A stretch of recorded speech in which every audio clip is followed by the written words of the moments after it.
Hello and welcome to the Gooner Talk. Back again with you guys for another show, for another episode of our Arsenal daily transfer show, in which we look at all the latest Arsenal news, get you guys up to date at 8 a.m. UK time every single morning, even after a morning run. Oh my God, I should not have done.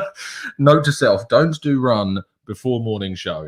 I thought I could do a morning show then work, and that was a stretch. And now I'm thinking I can go out and do a run before doing this. But yeah, apologies if I'm a bit out of breath while doing the show. I hope you're well. I hope you're doing good. Make sure you subscribe to the channel to get all of the daily updates at 8 a.m. every single morning. And of course, get your thoughts and feelings discussed in our chat box as well. So let's kick off the day with our first story, which revolves around this guy, Sander Berge of Sheffield United, formerly of Genk, of course, Norwegian international midfielder. There's some a lot of conflicting stories surrounding Berge at the moment, and they mainly revolve around his price tag. There's three routes that we've seen so far. The initial route is that he has a buyout clause of around £45 million. Now that is set to drop to £35 million if they get relegated, which they obviously have been. So that's what Berge's price would supposedly be. However, there are some reports that have circulated that supposedly is less than that even, and it could even be in the 20s of millions of pounds rather than the 30s, which obviously would make him a very tempting option for plenty of sides, not just Arsenal. And Arsenal are one of the sides that are certainly linked with the morning midfielder. I'm just reading the chat box with the Norwegian midfielder. And he is someone that I think that when you look at him, he provides that strength, that physicality. Arsenal have needed to change for a long, long time, how they're perceived, not on the pitch, but even before they go out onto the pitch and in the tunnel. Arsenal need to be a side that impose themselves, that dominate, that scare their opponents before they even step onto the pitch. If you remember the old Invincible sides and even the side before that, the O2 team, and going back to, of course, the 90s teams as well, there was physicality in those sides. Vieiras, Keowns, Campbells, all of these guys, even the smaller ones, even like Lauren. I'm scared of Lauren. I mean, look at him. Like the absolute beast. Like, these guys were intimidating guys in the tunnel. And Tony Adams, obviously, of course. And like Pete and Steve Bold. Like, we look at those and you look at the Arsenal team now, and they're just a little bit lightweight. And we don't even have I suppose, not even the quality side of things. Like, you look at, say, the likes of Lionel Messi and Neymar's and players like that, players that aren't necessarily physically intimidating, but they intimidate you based upon their rep, based upon how good they are. We had it for a brief period with the likes of Alexis Sanchez, for instance. He would intimidate opponents just with knowing the energy that he puts in, how committed he was. You don't necessarily need that kind of physicality, but Berge is certainly someone that brings a good marriage between technical skill and, of course, the size of his game. He's good on the ball, and he has easily been Sheffield United's, for me anyway, probably their most underrated player. And Chris Wilder was obviously sacked from Sheffield United, in my view, a lot because he stayed very loyal to the players that helped him get up to the Premier League, that obviously got them that really good first season where they finished, I think, was it just outside the top half or just in the top half? And for me, not then putting more emphasis on the signings that they made and not actually making more astute signings in the last summer window is the reason why he was sacked, and obviously why they're going to be relegated this season. But I'm interested to know your thoughts surrounding Sander Berge. Would you take him? Is he someone that you're interested in? I don't want to go, I'd rather have this guy. If Arsenal were interested in him, would you take him? Would you be interested in the Norwegian midfielder who's still young, he's still got a lot more development to do, and he's already acquitted to the Premier League as well, and wouldn't need necessarily that transition period, and could be available for a fee in the 20s of millions rather than the previously reported 30s and even 40s of million players? Let's have a look at what you guys are saying in the chat box. Jalsa says, don't want. Philip says, I was listening to the Mikel interview before this started. I can't believe he said, with support from the fans, the players will play better on the pitch. Yeah, we'll talk about that. Don't worry, on another show. We will be talking about the manager. Obviously, we've got a game today, so we're going to be talking a lot about it after the game. Captain Planet says, morning, we'll take Berge. Need more physicality in the squad. Morning, Jasha. And by the way, good morning to everyone else who threw those messages in earlier on. Absolute pleasure to have you in here, joining me in the early hours of the UK morning. And of course, if you're anywhere else in the world, welcome. And I'm sure you're enjoying this. If you're in the West, obviously, you're turning in at like 3 a.m. You're mad. Absolutely mental. If you're in the East, you've got a nice afternoon show to enjoy. Carol Bailey says, we have one in Martinelli, but Arteta doesn't use him all the time. No to Sander Berge. Of course, Martinelli being one of those intimidating players just with the amount of energy that he gives you on the pitch. Ansgar says, don't want him.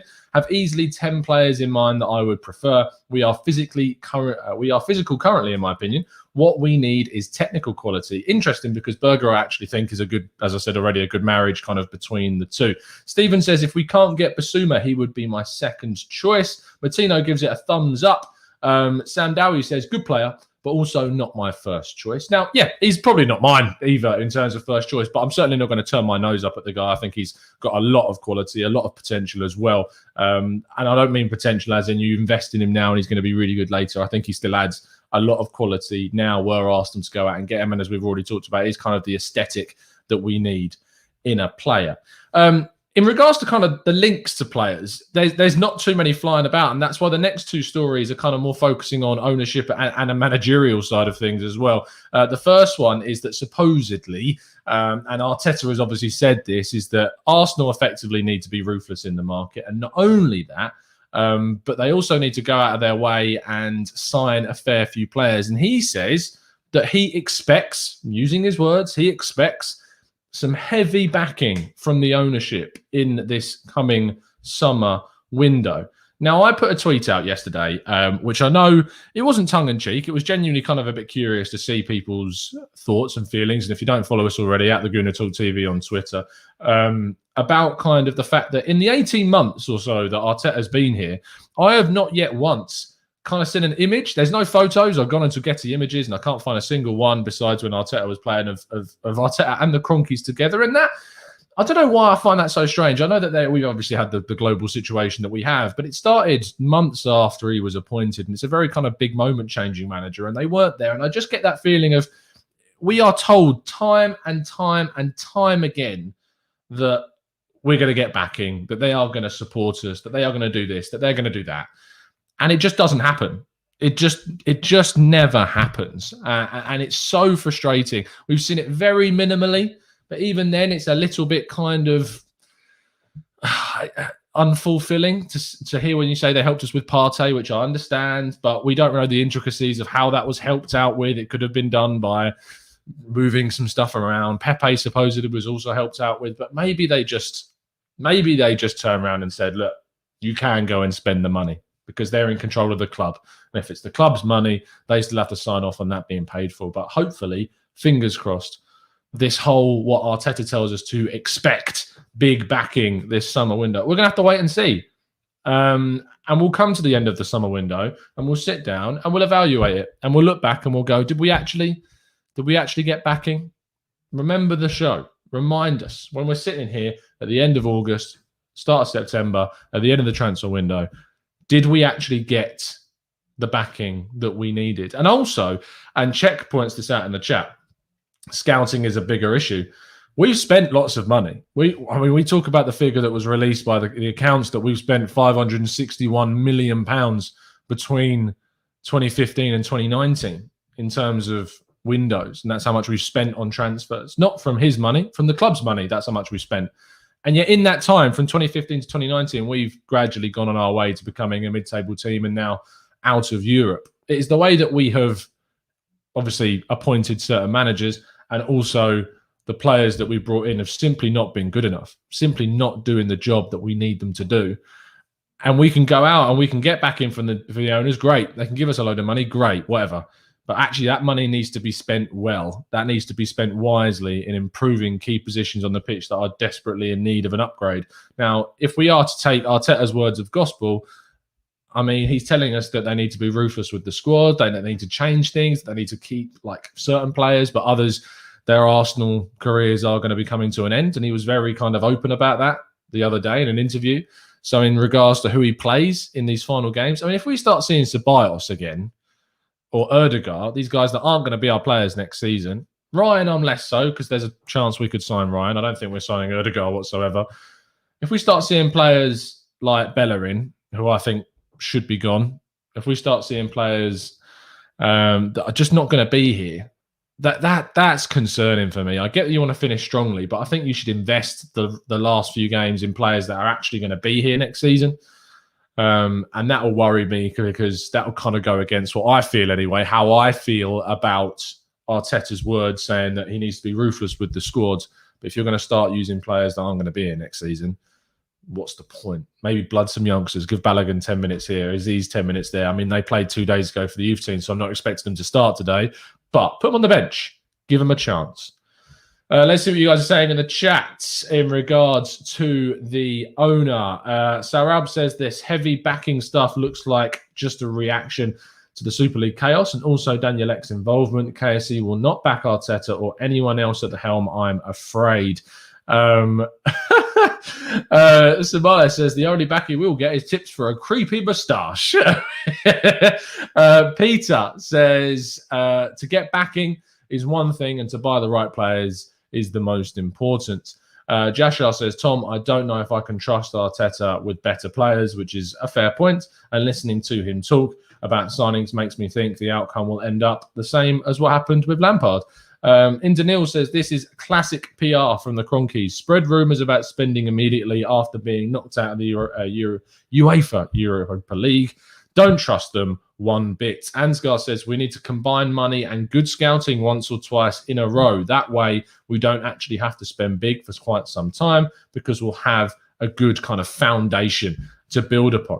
Captain Planet says, Tom, this ownership is reactionary and not proactive unless there is a change of ownership. Who are those that are proactive? It will always be like this.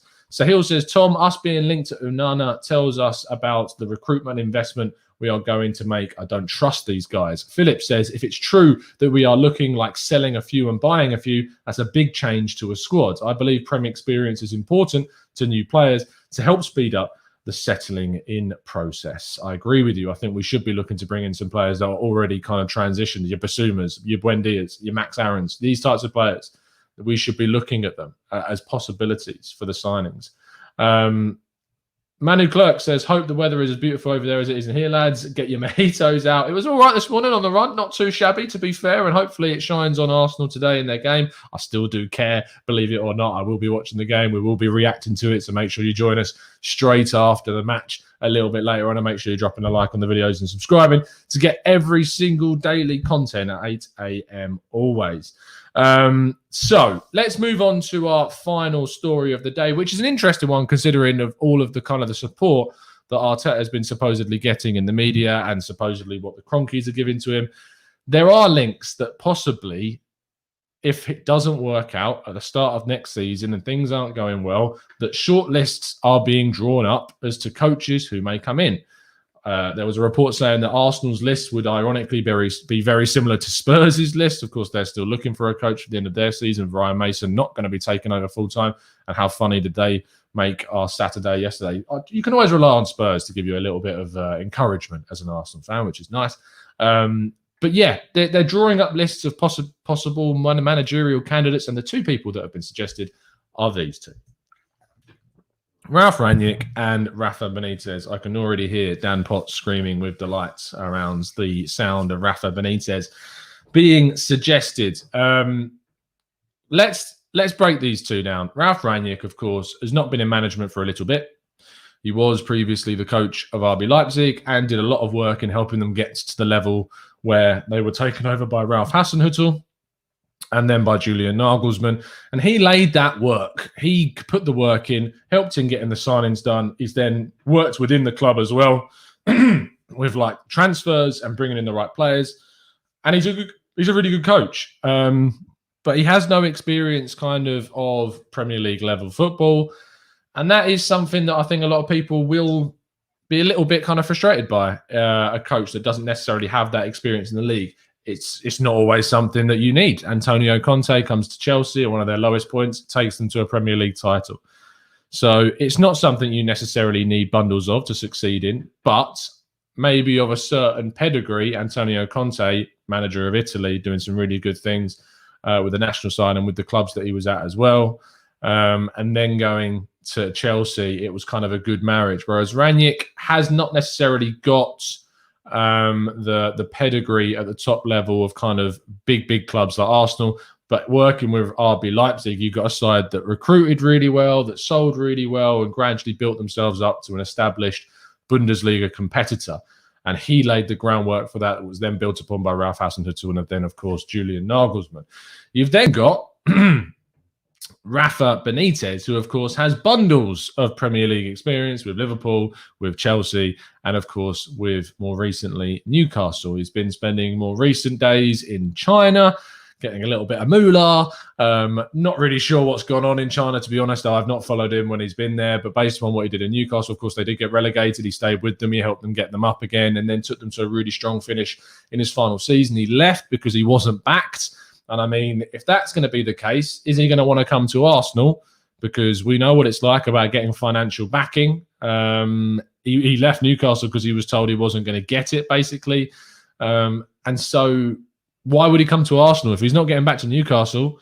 And then in the summer, they were and spend 40 million on Joel Linton. And if he was asking for more to be spent than that, is he really going to see more backing financially at Arsenal? Would he want to come to Arsenal? Probably he would. It is a very different scenario than Newcastle, of course. But this whole idea around financial backing, that's the problem. That's the issue, is that you don't know whether or not he'd come in and do a job with the kind of backing that he can expect at Arsenal, whether he wants to go to a job that's got that amount of restricted level backing at the club. But his experience is huge. He's won trophies at the likes of Valencia, of course, winning La Liga with them. He's gone and won the Champions League with Liverpool. He's done really good jobs. He did a good job in the short term with Chelsea. He didn't do the greatest of jobs at Inter Milan. And hit Real Madrid, he was a bit of a puppet to Florentino Perez, unfortunately. At Napoli, he did quite well. But then we look at what he did at Newcastle in the Premier League, and it was a good job, you have to say. So that's what we go on. Dan Potts has tried to convince me all the live long day that Rafa is the right guy. I think I need to see some evidence if he was to come in to have to kind of make a judgment. But anyone who comes in, of course, say the Arsenal job gets my 100% backing right from the off. And fingers crossed, it works. But Ralf Rangnick is someone I think is an exciting kind of guy that is a bit of an unknown. But we've had the unknown and it's not necessarily worked out. I want to know what you think in the chat box. It's a really interesting story that's come about over the last 24 hours or so. Would either of these two take your fancy? Should Arsenal end up moving on from Arteta? Let me know in the chat. Shiro says, Rangnick would want all of the power in his hands, but he would be the perfect man to unearth some hidden gems. Balaji says, as per reports in Spain, if Zidane leaves Real Madrid at the end of the season, would you take him at Arsenal? Balaji, I don't think I would, mainly because of the inexperience outside of Real Madrid. He's very, very kind of acclimatized at Real Madrid. He was with the youth team. He came into the first team and then had the likes of Ronaldo, etc., which since losing Ronaldo, they haven't been able to compete on like the European stage. They're very leaned very heavily kind of on, or rather leaned very heavily on Benzema last season. And he hasn't been able to necessarily get the best out of some players towards the end of his time at Real Madrid. But maybe he would do an amazing job. It's impossible to know because he's only been there. So it would be a risk. But he's got a lot of European pedigree, that is for sure. But domestically, in England, who knows if it would work. John says, Rafa took his terrible Newcastle team minus £100 million investment to 10th.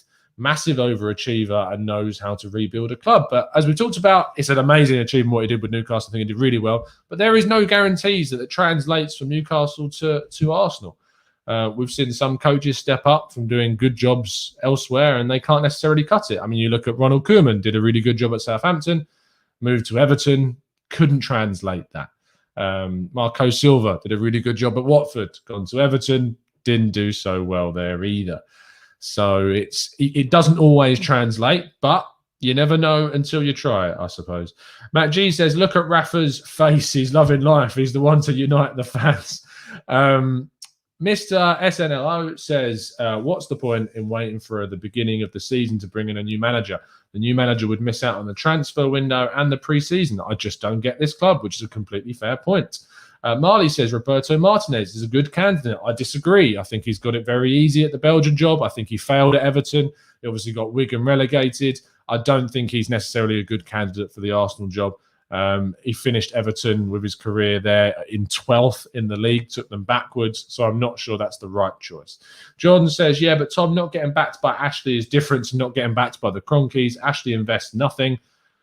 Have you heard of the Kroenkes, John?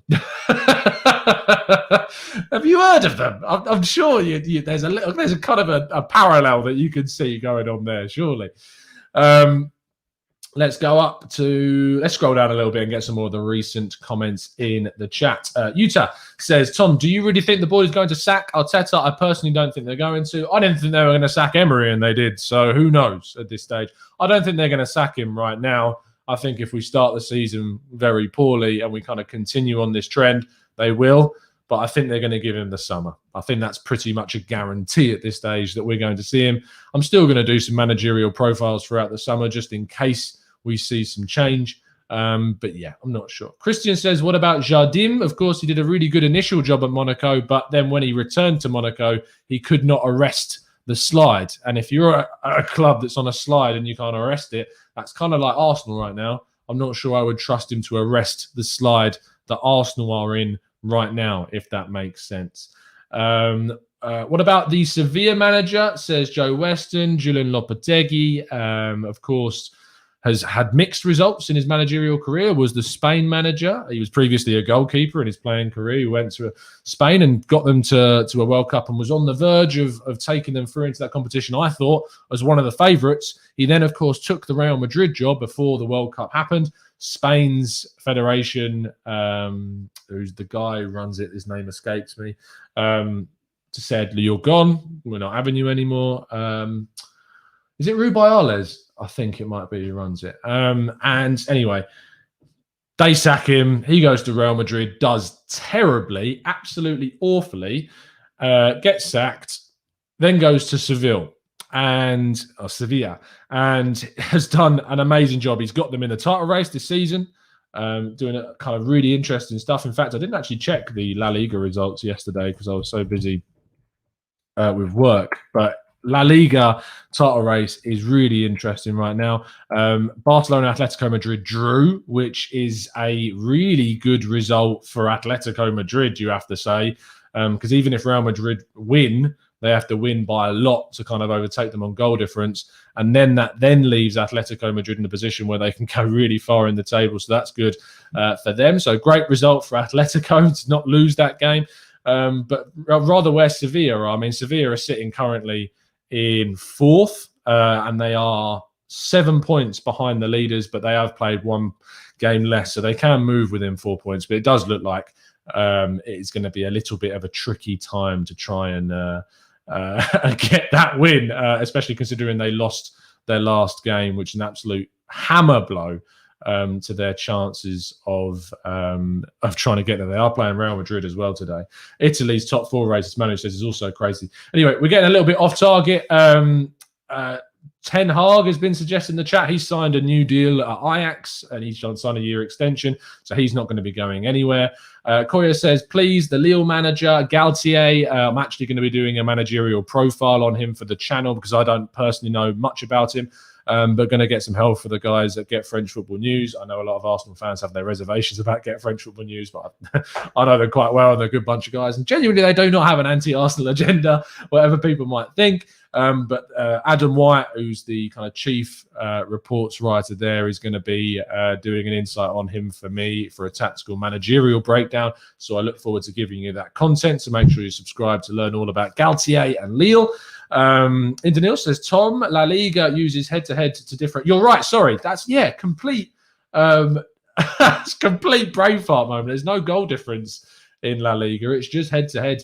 to differentiate, tough word, those same points. And so there you go. So if Real Madrid beat Seville, it's a big kind of thing for them, of course. Thank you for correcting me on that. Avinash says, any big manager with a job won't shift to Arsenal without some promises, which is unlikely.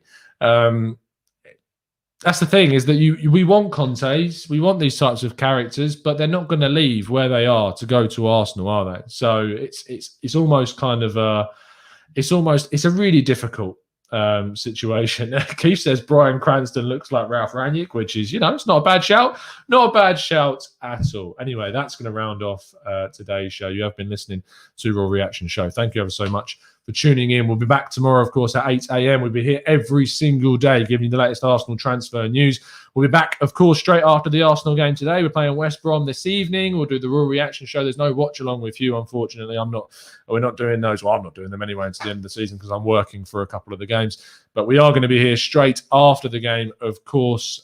So make sure you join us here as well. And then tomorrow, there'll be the podcasts, which is good to have the podcast back. If you're new to the channel, we do a weekly podcast as well with some of our regular guests. So I'm looking forward to seeing the guys for that as well. I will see you tomorrow morning and this evening, of course. So make sure you drop a like on the video and subscribe if you are new around here with those notifications turned on so you never miss a show. It's been a pleasure speaking to you as always. And as always, up the Arsenal.